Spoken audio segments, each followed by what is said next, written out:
Tonight on The Lens, a world television premiere. Here I share a sense of shame being a white man in a country where white men do nothing but buy bodies of young women. An examination of sex tourism in the Philippines and the young women it traps. Mas for me na boyfriend. Selling Sex in Heaven is narrated by Kiefer Sutherland. The final option for girls like Mila are the casas or brothels where the local Filipino men go. The girls are locked inside and a guard lets customers in every 15 minutes. That wasn't prostitution. It was slavery.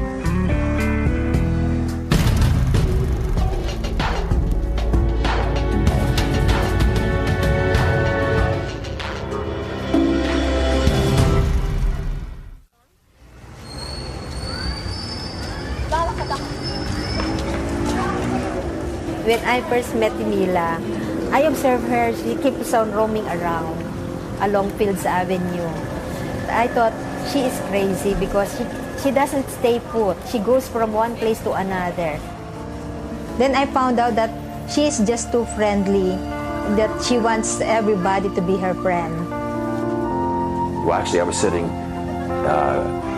taking a rest in the Fields Avenue area, and she approached me. And she immediately sat down beside me and started becoming very affectionate.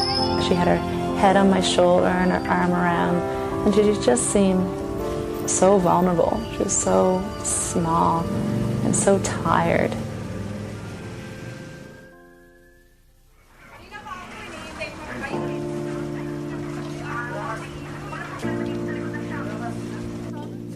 Angeles City, the Philippines, once the site of the United States Clark Air Force Base, is now one of the busiest sex tourist destinations in Southeast Asia.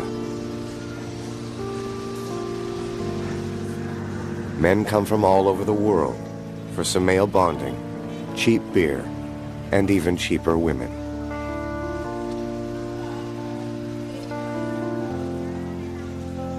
The women they buy are no more than teenagers, impoverished young women trying desperately to survive. The men may be young or old, attractive or not. It's irrelevant. In the Philippines, their money makes them kings.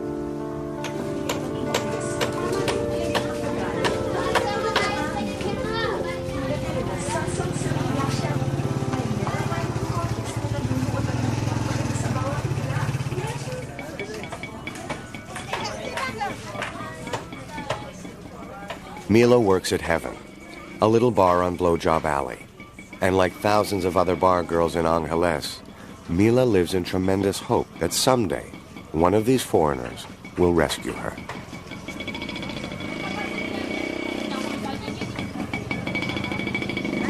Pwede mong sabihin ngayon sa akin kung ano ang pangalan mo? Mila. Mila. Mila ano? Zamora. Zamora. Yung ba yung talagang pangalan mo? Okay. Saan ka nanggaling? Anong probinsya ka galing? Saan probinsya ka galing? Sa Pangasinan. Pangasinan. Parehas kami. Saan? Dito. I do some interviews with the women, and then of course as the start of organizing them, you do some chatting with them, so that getting to know each other, so that they will be able also to know me and familiarize my face and who I am also, what is my role there, why am I there. Anong oras ka daw pumapasok? Dati, alas 10. Alas 10 ng umaga? 10 o'clock in the morning. Hanggang anong oras? 10 o'clock in the morning. Come back 4 o'clock. 4 o'clock in the morning also. You come home at 4 o'clock in the morning. Okay. Who is this? Boyfriend. Boyfriend from America. America. Where did you meet him? Alan. Alan. Si Alan, come on, this is Alan. Up to now, boyfriend mo pa rin siya ngayon. I come back December. He will come back in December. And this is you. Very nice. This is Alan. Mila. This is Mila. To some extent, they live a fantasy. They live a fantasy that someday some white man is going to fall in love and take her home with him. And certainly that happens enough times, you know, maybe as many times as a young black youth in the U.S. gets to make the NBA, that dream is one that keeps them reinforced. Stephen works with Agnes on a Canadian-funded development project. They're helping the police educate the public about the prostitutes living in their midst. Our resource speaker is none other than Dr. Steve Perot.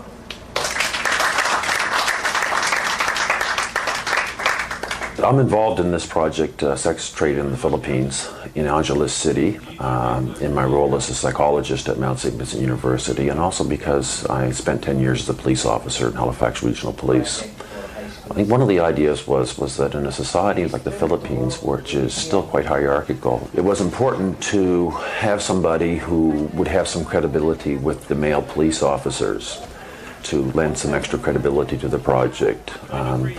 To provide, I think, maybe a different image of foreign men than they're used to. Also working with Stephen and Agnes are project interns Jessica and Angela. Fresh out of university and full of idealism, they're going to change the world. Since I've been here, I've just wanted to have this big dream of making some kind of macro level change and changing the lives of not just individual women, although it's nice to have a rapport with them and have individual relationships with them, but to make a bigger change to affect all of the women. And however unrealistic that is, I think it's really necessary for my state of mind to think that I can in some way help with a big change that can happen here. I wanted to become an intern because my degree is International Development Studies, and I've always been fascinated with traveling with new experiences and dealing with new cultures. My main goal of the job is to interview as many of the women as possible and do it in a light that they trust me. I find it very important to build up that trust and build up a friendship.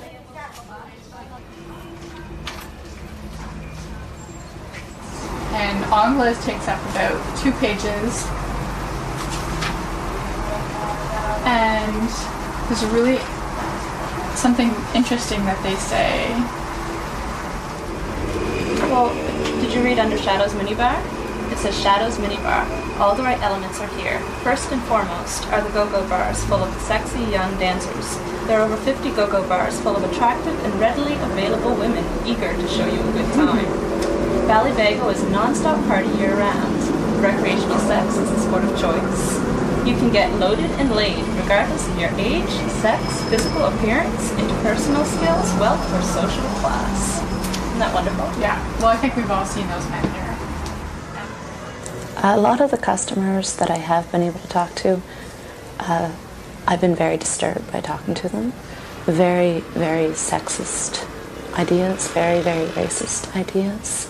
They degrade the woman a lot.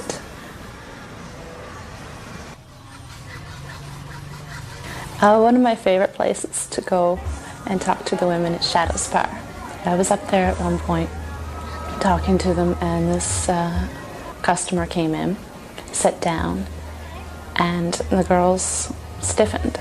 They knew who he was, and they were all whispering in my ear, like, don't talk to him, he's not a nice person, just avoid him.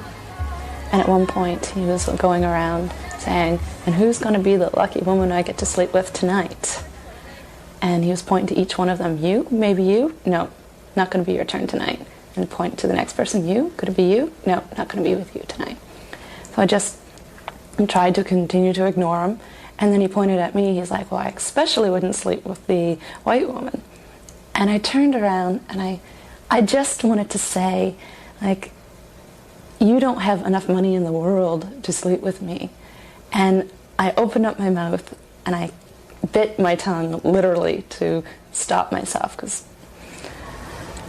that would be indirectly insulting the women.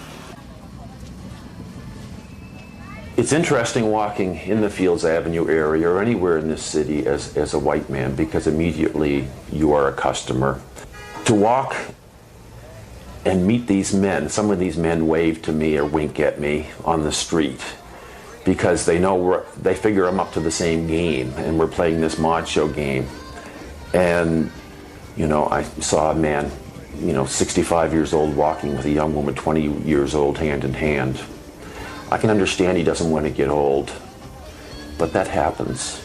And the fact that he can't draw the line between some fantasy in his head, if his fantasy comes at the cost of such exploitation, he's gotten so far away from any sense of morality a human being can have on either moral grounds or human rights grounds. Here I share a sense of shame for being a white man in a country where white men do nothing but buy bodies of young women.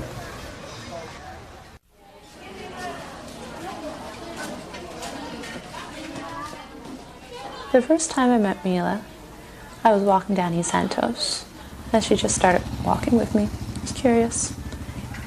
And I see her a couple times a week, and she's so friendly and so loving.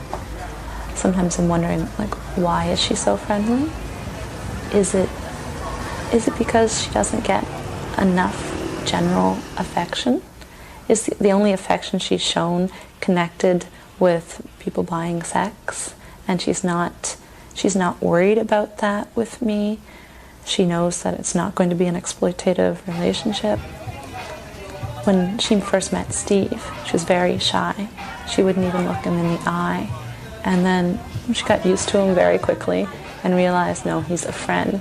Buying sex is not the reason he's here.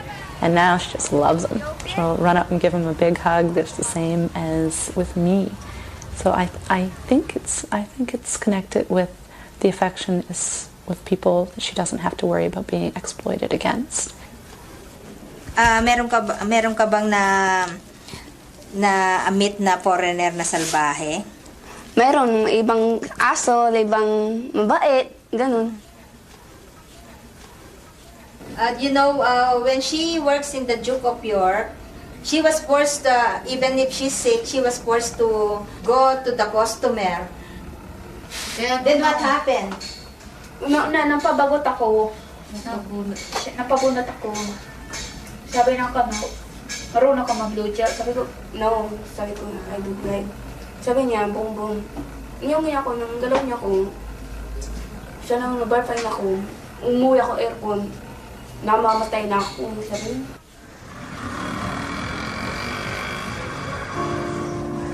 Mila is 21, and though she looks and acts much younger, she's already had a lifetime of experiences.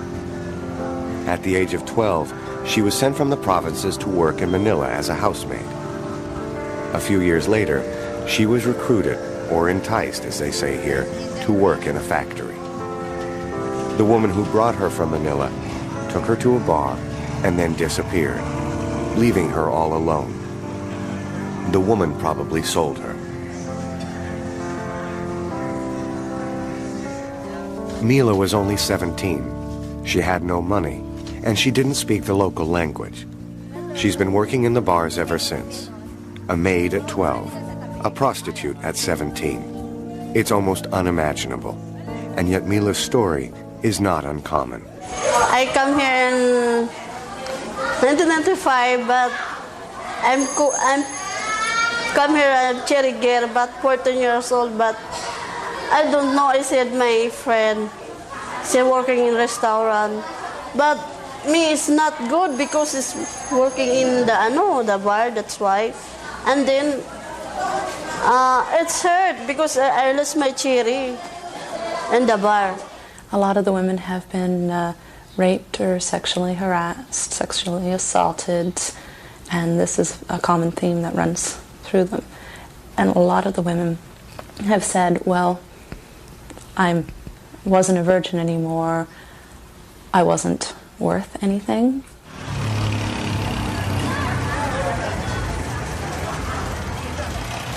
You know, in the Philippines, we have this patriarchal system wherein we look up on the men while women are just the second-class citizen. That's why if the man goes to the bar, it's even, you know, an ego for them, you know, because they are really this macho, you know. They prove themselves that they are really man.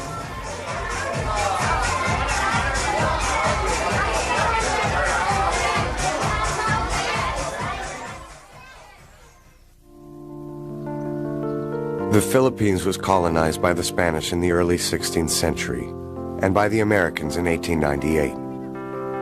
Filipinos joke that they've had 400 years in the convent and 100 years in Hollywood. Such a unique colonial history, and particularly the imposition of the Roman Catholic Church, has had dire consequences for women. Family planning is discouraged, and women are judged by their marital and virginal status. Men are free to pursue mistresses, prostitutes, or so-called minor wives with impunity.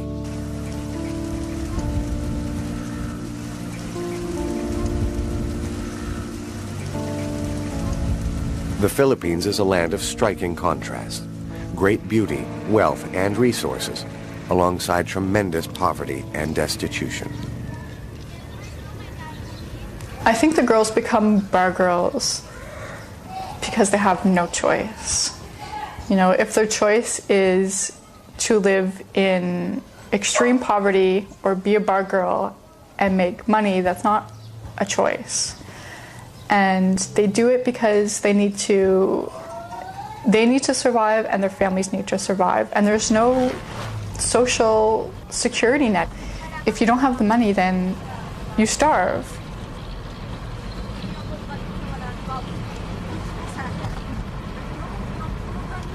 Mila is from Binmali, an old fishing village in the province of Pangasinan. One reason she became a bar girl is because of the poverty of her family. She is the fifth of 10 children and only went to grade 6.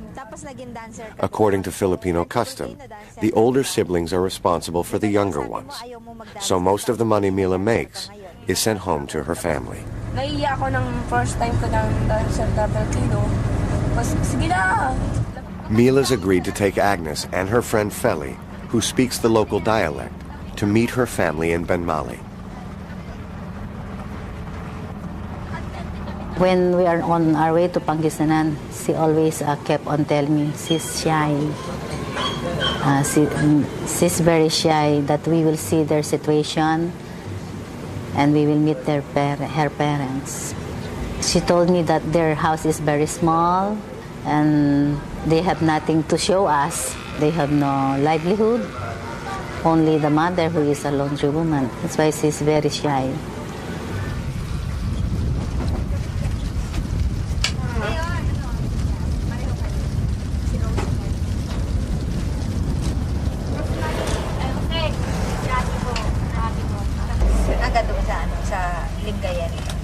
Quatro.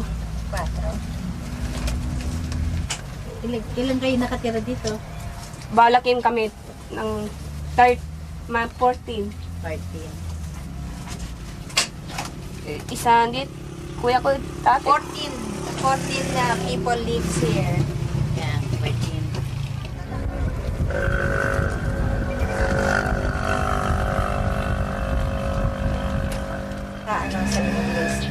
And the one in the, she's nice girl. She's nice girl. The name is Rosing. Ano pinito mo? Gascon. Rosing Gascon. Rosemary Gascon is the niece of Mila. She had an accident when she was 2 years old. Look at her back. She had a hunchback. Now she's 7 years old. They cannot fix it anymore because, you know, they doesn't have money to treat this girl.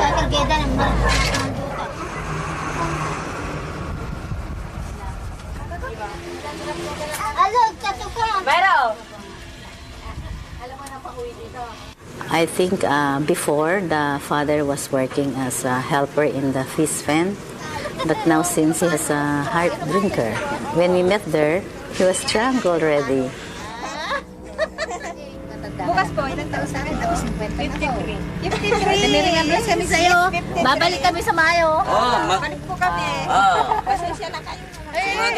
When we saw their situation, we'll just, it's a pity.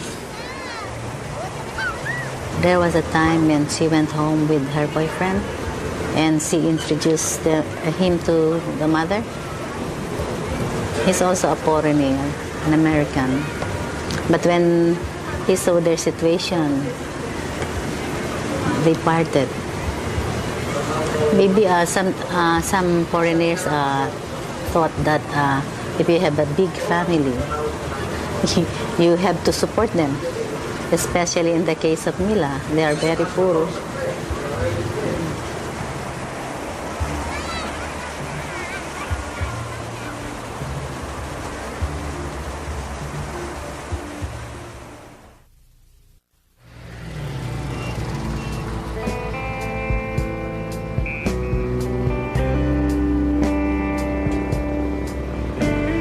Angeles City was home to the United States Clark Air Force Base from the Second World War until the early 1990s. It was the biggest American base in Asia, with more than 40,000 people stationed there at any given time. And where you have military men, you have lots of rest and recreation facilities. So all around the perimeter of the base, you see the sex industry, just for the foreigners.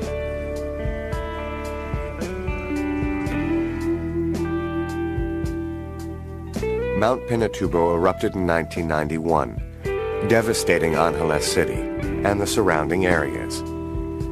The Americans abandoned Clark, but left all the infrastructure behind.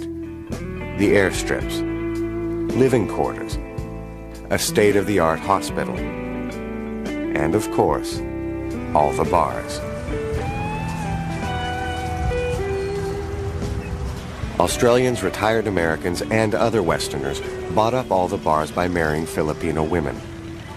Military prostitution was quickly replaced by sex tourism on Fields Avenue.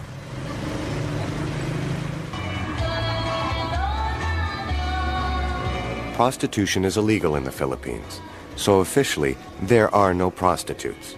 The women are called dancers, waitresses, hospitality workers, or GROs. Guest relations officers. The girls don't have johns, they have boyfriends. They don't go out on tricks, they are bar fined. If a woman is bar fined, a customer pays the bar owner to take her out. 15 minutes costs only a few dollars. The whole night is 1,000 pesos, or $20 US, and the girl gets half. In a country where the minimum wage is 150 pesos a day, this is an enormous amount of money.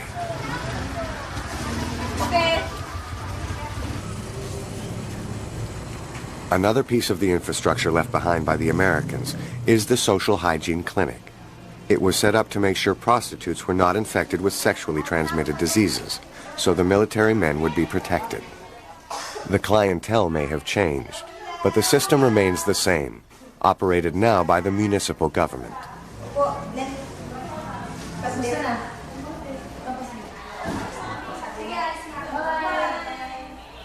Mila and the other 3,000 bar girls in Angeles are checked weekly for infections. After getting the test, which the women pay for themselves, they wear tags on their bikinis, proclaiming them clean. It's a catch-22 for the women.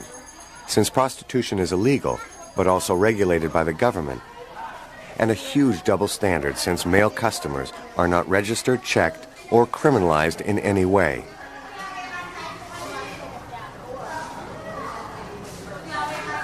Though customers may think they're protected, the women are not treated for STDs systematically and are only rarely tested for HIV. The Philippine government claims only 1,800 people in 20 years have tested positive for the virus.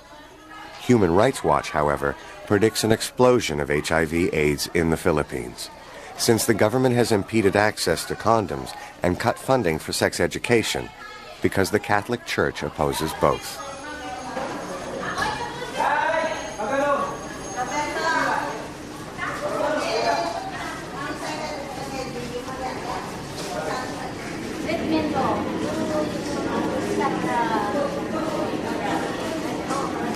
So after you get your Pro Book, health card, your health card, what do you do next? you go to the table.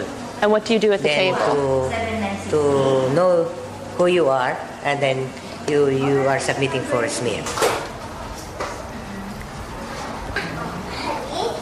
So what are all these metal old-looking instruments? This instrument wherein the sticky room, wherein they put it to the girl to find it out.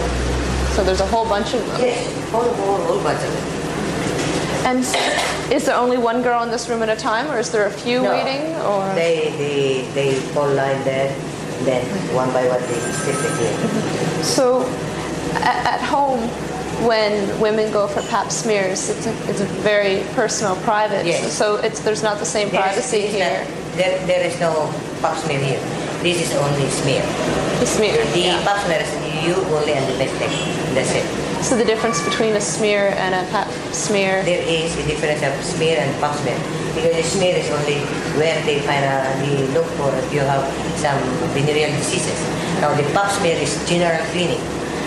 General cleaning if you have something like, for example, cyst, something like that. So the smear, it's just a quick smear. This quick smear, especially virgin. You said there's cherry girls, virgins who come here every week as well. Friday. So why do virgins who are working in the entertainment industries have to get a smear every week? Well, it's like this. We have a problem of virgin girls telling us that she's a virgin. Now some guys like virgin girls. They say, okay, I will marry you if you're a virgin, just tell me the truth. So we will protect the establishment and the floor manager to tell the truth. Now how I will know that you are a virgin or not? That is the main reason. Now another reason is that all girls who work in the independent industry, especially in the tourist bed, even if you are virgin or not virgin, you have to submit for a medical checkup. So is this set up partially or fully to protect the customers? Yes, of course. Because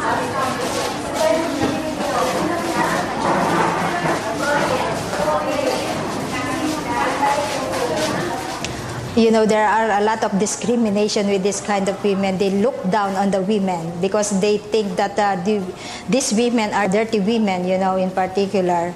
And, you know, because, you know, you keep on going from one man to another, and they look like Mary Magdalene. I'm not sure what to say to them when they tell me that they're raped by their father when they're 12. I'm not really sure how to react when they say that the worst thing about working in the bar fine is that you don't know the person, you may end up being killed. Miss my boyfriend. She like Billy Boy, bakla. She like shirt tie. She like Everything. everything you like. She like me. She said, kill me or max. She killed me. She killed me. My friend. You must cap for me. It says, no sleep for me. Almost 5 o'clock. She like, almost kill me. Almost shoot in the bakla. Almost crying. Almost cry for me. It's hurt. Really hard for me. Hard. Almost for me na boyfriend.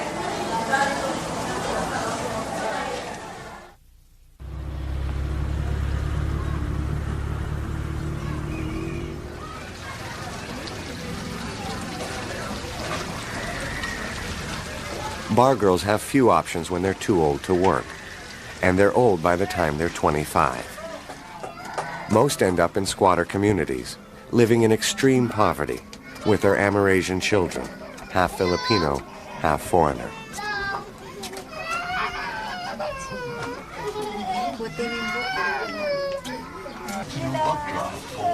Agnes works with women like Preciosa Colompiano, who lives in a slum with her Amerasian son, Paul. Paul's father was an American pilot who abandoned them more than 20 years ago.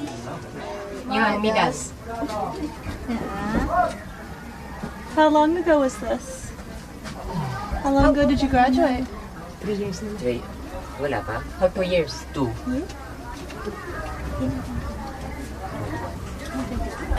yung paninira na yung Paul struggles to find the English word to describe what Amerasians like himself need as a result of being abandoned by their American fathers. payapa, komportable. Peace.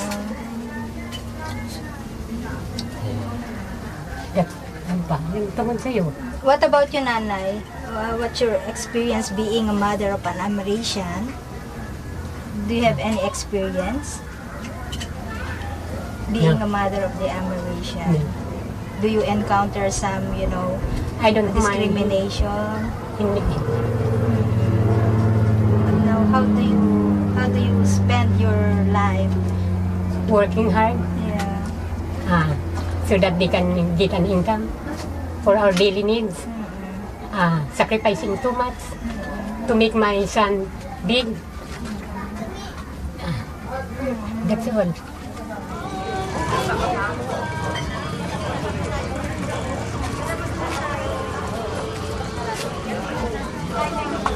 Another option for older bar girls is to become a mama-san, a manager or pimp for the younger women. They arrange dates for the girls and collect bar fines from the men. She shares it with Beth. Yeah, so Mila sleep here also. Mila and Beth live in the back rooms of heaven with their mama-san named Shirley. Yeah, this is a picture of Beth. And her son. Can we get up? Can you tell me about your job as a mama-san? How you arrange deals for the girls? Explain that. Yeah, I work as a mama-san. I'm sit there and put sometimes customer and then ask with the customer something to drink, and then if they have some good time, some head, that's all. Okay. So if they come here, they get mostly head here? Yeah, mostly the head. Okay. Why would a customer come here rather than Fields? What would be the difference? I think that's big difference. Some in Fields sabi nyo, if the guys ask, how to make head, and then the girl, they said, no, I don't know how. But here, they said already. So the girls on Fields make boom boom. Only, but here they give. But only. here they give head. When one of your girls is bar fined, where do they go to have the sex? Sometimes in the hotel. Okay. Ever back here in the rooms? That's not what this is for. Okay.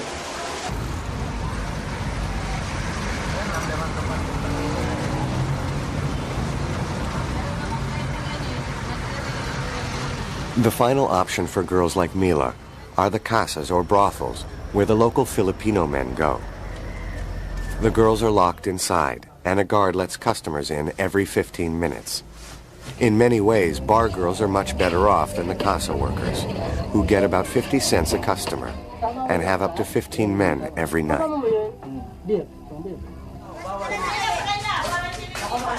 The Philippine National Police have just rescued 17 girls from a casa.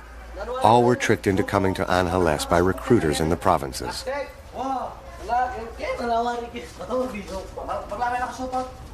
Yes, the casa looks like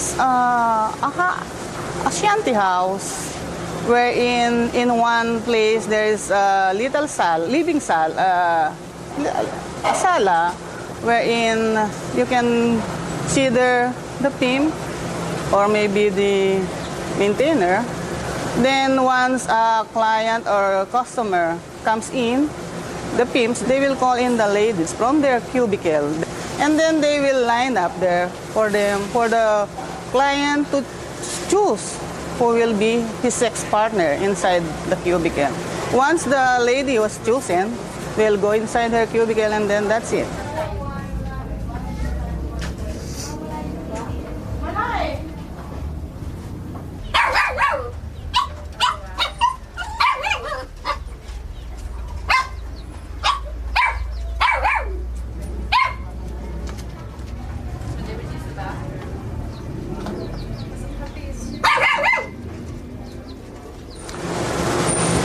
I think if anyone who could go there and see that kind of situation, no one will tell that that's fine.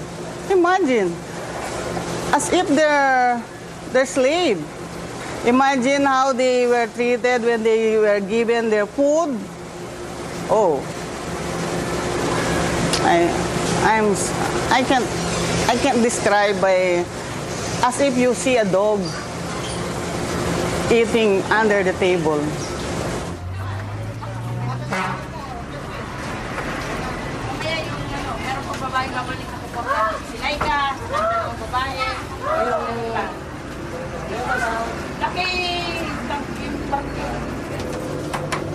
I guess the most disturbing thing is the trip into the casas. To go into the catacombs of the bowels of these casas, which are ugly enough to begin with, and you just go further and further back and you see young women, 2 of them living on a little cot on a piece of concrete, and to know that even in the middle of the night, if one of them's called upon to perform a sex act, she has to give up her bed to let this go on. To recognize that there is no way out of there, that you could be born, live, and die in those catacombs, and that is very disturbing. I don't think that many can even visualize how gut-wrenching being in there is. How long have you lived here?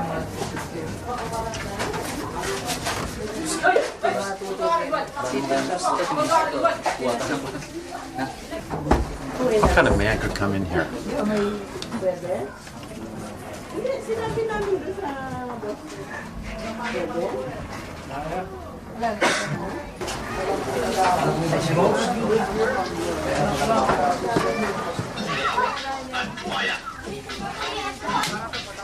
How old are you?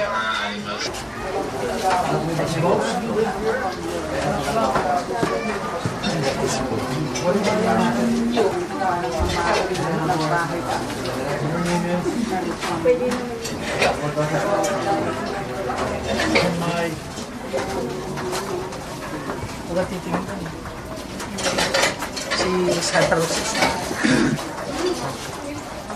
All right, I know.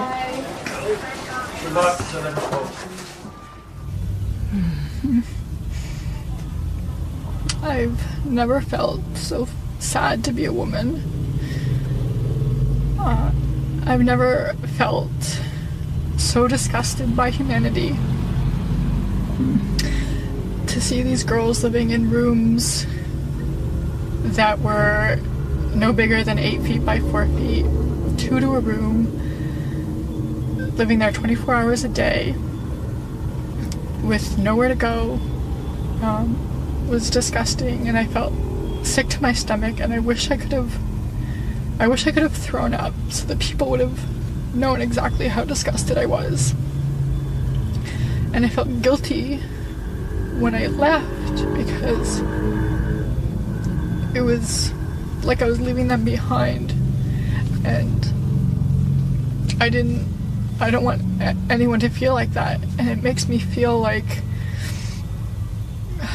not what I'm doing is useless, but how much can I really achieve? And what I'm doing is that the work that I'm doing with women, is it ever going to reach women who are so low on the totem pole? You know, I have this idea of prostitution, and that wasn't it. That wasn't prostitution. That was something completely different. It was slavery. It was the most horrid thing I've ever seen in my whole life.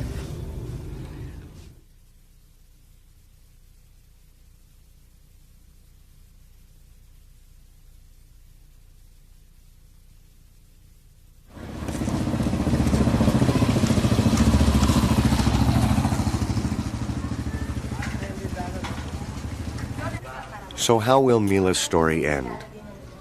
Will she become a mama-san? A poor mother of an Amerasian? A casa worker? Or will she be one of the lucky few to escape with a foreigner?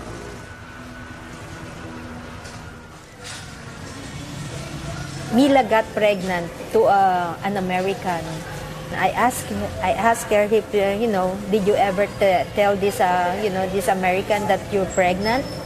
She told me yes, but he did not promise anything about the pregnancy.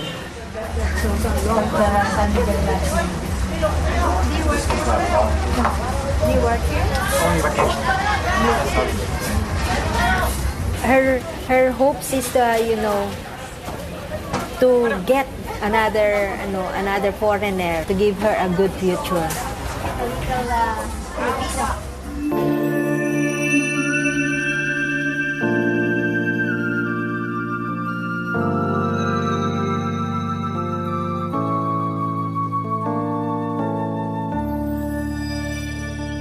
The hope doesn't just affect Mila and girls like her. All these children suffer as well. Some will end up in the bars. Some will find work in factories. But most will live out their lives in poverty. Papa, dito, colors, correct?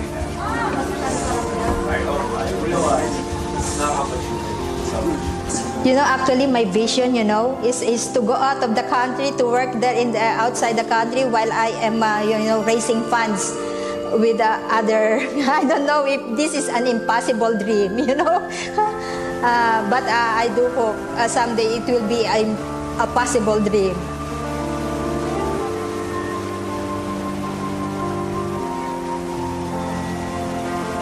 Before, Mila is hoping that Alan would marry her. But now, when she got pregnant, because maybe she's a little bit desperate, she's not hoping that anymore.